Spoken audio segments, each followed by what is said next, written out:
এই যে একা একা চলাফেরা করছেন, জীবন নিয়ে শঙ্কায় ভুগেন না কখনো? যে আমার পরিবার সবাই তো, আমি আমার মাকে বলেছি যে দেখো, মানে আমরা যে লড়াই নেমেছি, আমার একটা মনে হয় কি কোন রাজনীতিবিদের না বাসায় মৃত্যুটা হইতে পারে না, এটা কোনো ভালো মৃত্যু না। যিনি রাজনীতি করেন, যিনি লড়াই করেন, যিনি বিপ্লবী, যিনি সংগ্রামী, তার মৃত্যুটা হবে একটা সংগ্রামের মধ্য দিয়ে, একটা রাজপথে, একটা গ্লোরির মৃত্যু।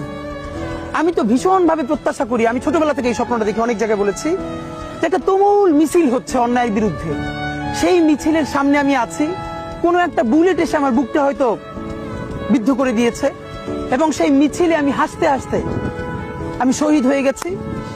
এবং সবাই যখন মৃত্যুটাকে ভীষণ ভয় পায়, আমি তখন হাসতে হাসতে আল্লাহর কাছে ভীষণ সন্তুষ্টি নিয়ে পৌঁছাতে চাই যে আমি একটা ন্যূনতম ওই জীবনটা লিড করতে পারলাম, যে আমি একটা ইনসাফের হাসি নিয়ে আমি আমার আল্লাহর কাছে পৌঁছাতে চাই।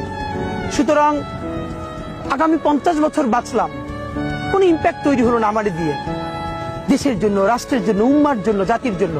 কিন্তু আমি ধরেন 5 বছর বাঁচলাম, সেটার মধ্য দিয়ে যদি আগামী 50 বছরের ইম্প্যাক্ট তৈরি হয়, তাহলে অনেকদিন বেঁচে থাকায় কি সাফল্যের বলেন?